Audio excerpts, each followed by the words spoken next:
My name's Brooklyn Hayes. I'm 32, run a 7-figure marketing agency on the Florida coast, and my team's downstairs arguing over cold brew. But rewind 15 years. I'm 17, standing in a greasy Jacksonville garage with one ripped suitcase when my stepmom, Tammy, points at the street and says, "Pack your shit, you're dead to me." My dad, Mark, is right behind her, gripping a wrench so hard his knuckles go white. And he says nothing. Not wait, not stop, not even my name. Just watches his kid get thrown out like trash. So tell me, am I the asshole for the revenge I took when they showed up 15 years later demanding a $50,000? What would you have done? Like, comment, subscribe, and be honest. Before all the "am I the asshole" comments and the revenge talk, it was just me and my dad in this tired little house on the west side of Jacksonville. My name's Brooklyn, and after my mom died, it felt like the world shrank down to just the two of us. Frozen dinners, his work boots by the door, the smell of motor oil and coffee, me doing homework at the wobbly kitchen table while some old TV show mumbled in the background. We didn't have much, but I never felt like a burden. I felt like his kid. We were a team. Then he met Tammy. He came home one night smelling like barbecue and cheap perfume, smiling like someone had given him his old life back. Met someone, he said, like that sentence was supposed to fix everything for both of us. A couple of Sundays later, she showed up. Tight floral dress, heavy makeup, carrying store-bought potato salad like it was a personality trait. She called me sweetheart in this sticky sweet voice that sounded more like customer service than love. At first, I tried to be cool about it. My dad was laughing again. He shaved more, he wore cologne. I told myself, if she makes him happy, I can handle a little weirdness. But Tammy wasn't joining our little 2-person team. She was taking it over. My mom's stuff started vanishing. First it was small, her mug, her blanket. Then one day I came home, and the rocking chair my mom used to read to me in, the one I'd sit in when I missed her so bad it hurt to breathe, was just gone. I asked where it went. Tammy didn't even look up from her coupon binder. Dead women don't need chairs, Brooklyn. The living do. Who says that? To a kid? From there, the house turned into her kingdom. She slapped chore charts on the fridge like military orders. Scrubbed the floors, cleaned the toilet, ironed Dad's shirts until the creases could cut you. If I missed anything, she'd tap it with one glittery nail and go, "Sloppy work, sloppy life. You planning on being trash forever?" Meanwhile, my dad slowly faded into the background. He'd sit in his recliner while Tammy circled grocery receipts with a red pen, complaining about how much an extra mouth costs. She talked about me like I was a line item in her budget, not a person. I brought home a report card full of straight A's once, holding it like a golden ticket. She barely glanced at it. Grades don't keep the lights on, honey. My dad folded the paper, stuck it in his pocket, and that was the whole conversation. No, I'm proud of you. No hug. Just silence. Imagine being 14 and realizing a gallon of milk gets more concern than your dreams. By 15, every dollar I made babysitting or flipping burgers off Atlantic Boulevard went straight into Tammy's purse. Household contribution, she called it. If I asked to keep $5, she'd tilt her head and say, "You think the world owes you something because you survived childhood? Get over yourself." And my dad? He'd just stare at his boots like the answers were written on the laces. Birthdays disappeared. No cake, no card, just another day where I tried not to be in the way. When I got into an honors program, Tammy's reaction was, "Who's paying for your little genius fantasy? Because it's not coming out of my retirement." She told a neighbor right in front of me, "I married one man, not his charity case." You ever stand there while someone erases you and your own parent acts like they didn't hear it? So when we get to the night, the garage scene, understand it wasn't random. It was the final shove after years of little pushes. I came home from a late shift, smelling like fryer grease and desperation, and found Tammy standing in the garage like a bouncer. My old camp suitcase sat open on the floor. My dad leaned on the workbench, arms crossed, staring at some oil stain on the concrete like his life depended on it. "Pack what fits," she said.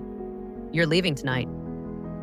I laughed. I really thought she was being dramatic. Then she pulled a bus ticket from her back pocket, already creased, already paid for. One way to your aunt's. This house is not your problem anymore. And you? She looked right into my eyes. You're not my problem anymore either. Tell me that doesn't punch you in the gut? I begged my dad. Please, I'll work more, I'll pay more. I'll sleep in the garage, just don't send me away. He didn't hug me, didn't argue. He pressed a sweaty $20 bill into my hand and whispered, "It'll be easier this way, kid." Easier for who? If you're still here, hit like so I know you didn't click away when they threw me away. And tell me in the comments, if you were 17 and your own parents kicked you out with a one-way ticket, what would you do next? Because that bus ride is where my revenge really started, long before I knew it. That Greyhound felt like a spaceship to another planet. Jacksonville shrinking behind me, my whole life reduced to one beat-up suitcase and a crumpled 20. I remember staring out the window thinking, no one is coming to fix this. It's just you now. When the bus pulled into the tiny St. Augustine station, it was late. The kind of late where everything looks tired.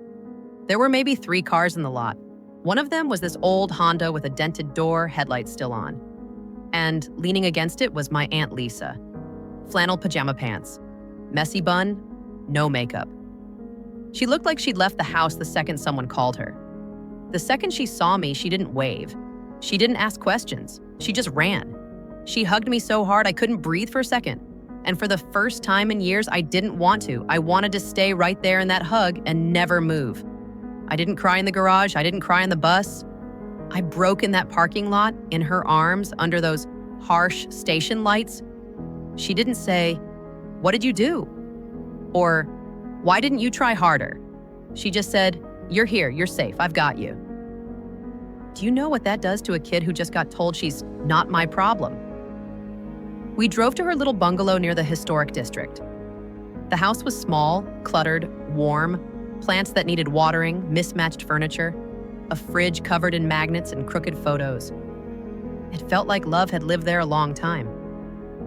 She cleared a spare room that was mostly boxes and old nursing textbooks, made up the bed, handed me a towel and a pair of fuzzy socks and said, "You stay as long as you need. No rent, no scoreboard. You're not a bill, Brooklyn. You're my niece." That one sentence rewired my brain more than any therapy quote on Instagram ever could.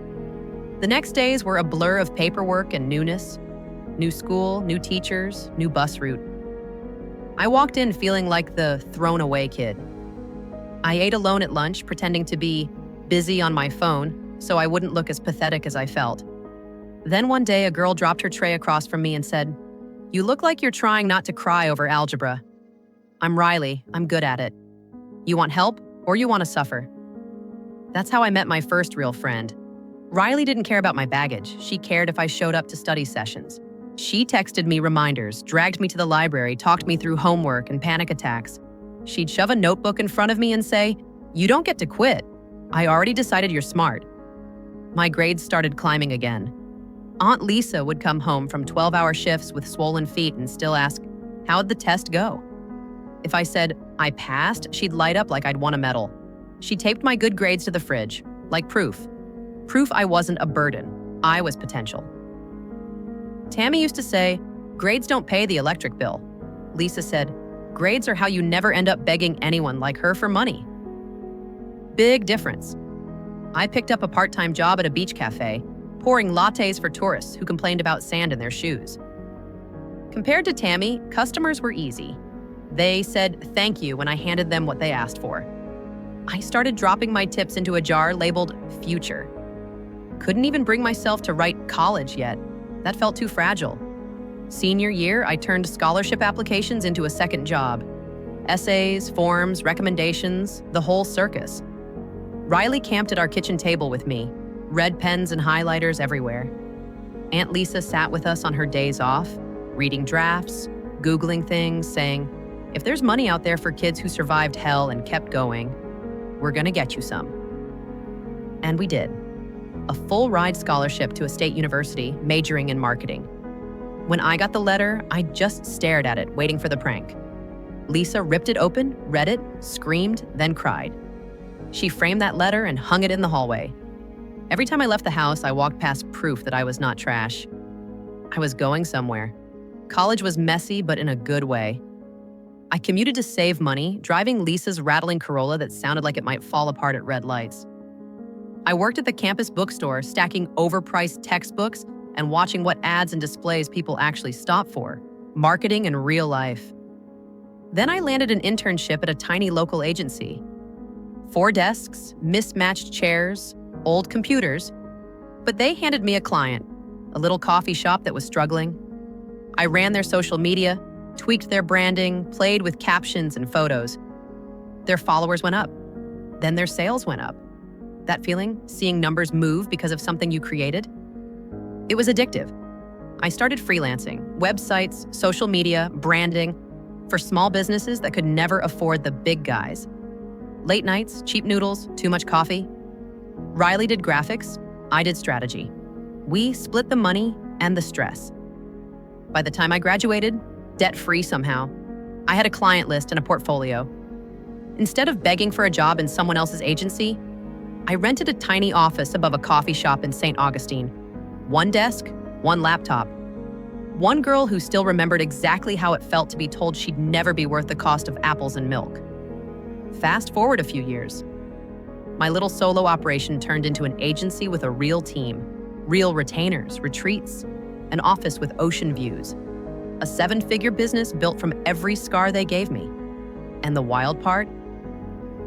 I'd think about Tammy sometimes and hear her voice in my head. You'd be nothing without us. You owe us. Which is exactly what she tried to say, out loud, when she and my dad walked back into my life like they hadn't thrown me out of it. If you're still watching, hit subscribe and let me know in the comments. Has anyone ever tried to profit off the pain they caused you? Because what they did next had me asking the internet, am I the asshole for the revenge I chose? It happened on a random Tuesday. I was in my office. Glass walls, view of the water, my team buzzing outside, espresso machine hissing like it was part of the soundtrack of my life. I'm mid-email when my receptionist pings me. Hey, Brooklyn. There are 2 people here, no appointment. They say it's family. I pull up the security camera feed, and there they are, Tammy. Floral blouse, big purse clutched to her chest, that same tight jaw I remembered from the night in the garage. And next to her, my dad, Mark. Older, grayer, still staring at the floor like it owed him something. My heart dropped straight into my shoes. It had been 15 years. I could have said no. Could have had security escort them right back out the door. But a part of me needed to see what they wanted badly enough to drive all the way down here. Send them up, I said. They stepped off the elevator and into my agency like they were walking into a hotel they couldn't afford. My team went quiet. You know that instinct? Everyone feels the storm in the air. Tammy looked around at the big windows, the awards on the wall, the stocked espresso bar, and said, loud enough for my staff to hear, fancy. Good to know someone made something out of our sacrifices. I took them into my office and closed the door. I didn't offer coffee. I didn't hug anyone. I stayed standing. Why are you here? I asked. Tammy sat down without being invited, crossed her legs and pulled a thick folder from her bag like she was at a job interview. She laid out printed articles about my business, a profile from a local magazine, screenshots from my LinkedIn, photos from our team retreat. We've been reading about you, she said. Big agency, big money, staff retreats, 7 figures. She smiled, but it looked painful. You did well, Brooklyn, and you wouldn't be here without us. My dad finally spoke. Real proud of you, kid, he mumbled, eyes on the carpet. Then Tammy slid a single piece of paper across my desk. At the top was a number, $150,000. We need help, she said. Condo down payment, medical bills, retirement, family supports family, always has. I stared at that number like it was a joke. I actually laughed. You threw me out at 17 with a one-way bus ticket, I said. Remember that? She waved a hand. We gave you a chance to learn responsibility. You turned out just fine. You should be thanking us. I felt something snap. Slow, clean, quiet. You sold my mom's chair, I said. You took my paychecks. You called me a charity case. And then you told me I wasn't your problem anymore. Now you want 6 figures because I survived you? Tammy leaned forward, voice sharpening. We housed you, fed you, braces, clothes, school. 17 years under our roof, you think that was free? Blood owes blood, you built this. She gestured around my office. On his work ethic. On our sacrifice. Time to pay it back. My dad just stood there. No, stop. No, that's not fair. Just silence, the same way he'd been silent in the garage. And that hurt more than the number on the paper. I said, no. She blinked. No? No, I repeated. I don't owe you a single dollar. I don't owe you a phone call, a visit, a holiday, or a photo of my life. You made it very clear I wasn't family when it cost you money. You don't get to be family now that I have some. Tammy's face twisted. So that's it? You're really going to let your father struggle while you sit in your glass tower, Miss CEO? Do you hear yourself? You sound heartless. Here's where some people say my revenge went too far. You tell me. I pressed the button on my desk that alerts building security. They knew the backstory. I'd already warned them about any surprise, family. 2 guards came up within seconds. This meeting is over, I said. Please escort them out and note them as banned visitors. Tammy shot to her feet, voice going shrill. You ungrateful little bitch. We made you. We could have left you in foster care. I stood there, calm in a way that scared even me. You didn't make me. You tried to break me. Big difference. They dragged her out while she yelled about blood and debt and kids these days. My dad didn't fight them. He didn't apologize. He didn't look back. He just walked out of my office again, the same way he walked me to that bus years ago, with his eyes on anything but me. After that, things escalated.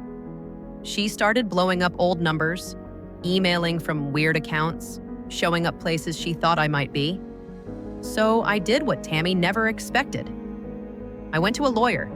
We filed for a restraining order, documented the office visit, the history, the threats. The judge granted it. No contact, no showing up, no calls, no emails. Stay away from my home, my office, my events. Tammy lost her mind. A couple weeks later, I was leaving a client lunch at this cute St. Augustine restaurant. String lights, outdoor patio, the whole vibe. Riley was with me. We're laughing, walking toward my car when this beat-up sedan screeches across the parking lot and blocks my Tesla in. Tammy jumps out shaking, eyes wild. My dad's in the driver's seat, gripping the wheel like it's the only thing holding him together. She marches up to me in front of everybody and screams, "You're stealing from your own blood. Sign the transfer or I'll tell the whole world what a heartless monster you are." She grabs my sleeve. Hard. People stop eating. The manager calls 911. Riley, bless her, starts recording. I say loud enough for everyone to hear, "Tammy, you are violating a court order. Back away from me." She yells, "Court order my ass. I raised you. You owe us that money." Cops show up. They separate us. Tammy's still screaming about how I'm her stepdaughter, how I owe her. The officer looks at me.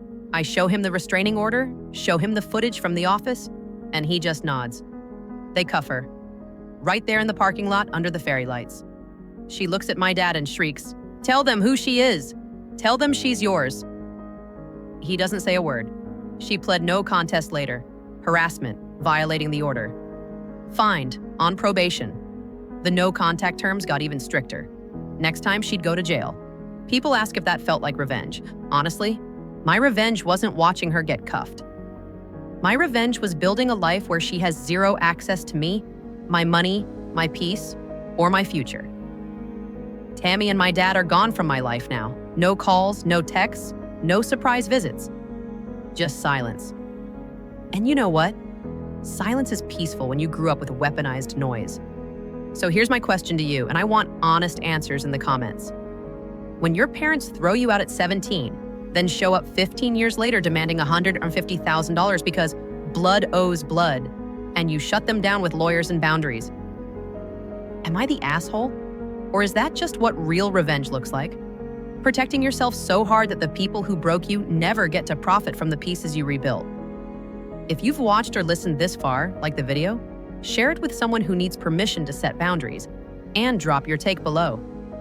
Because maybe my story isn't just drama.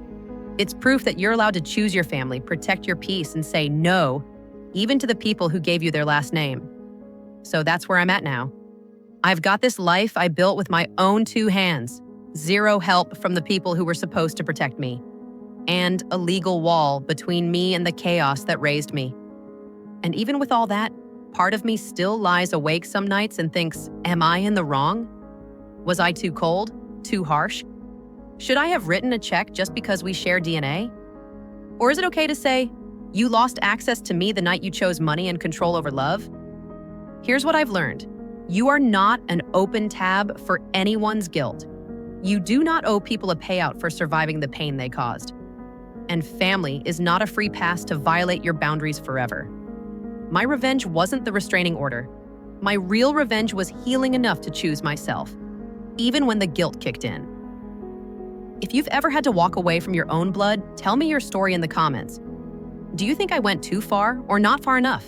Hit like, share this with someone who needs courage, and subscribe if you want more real talk about family, trauma, and taking your power back.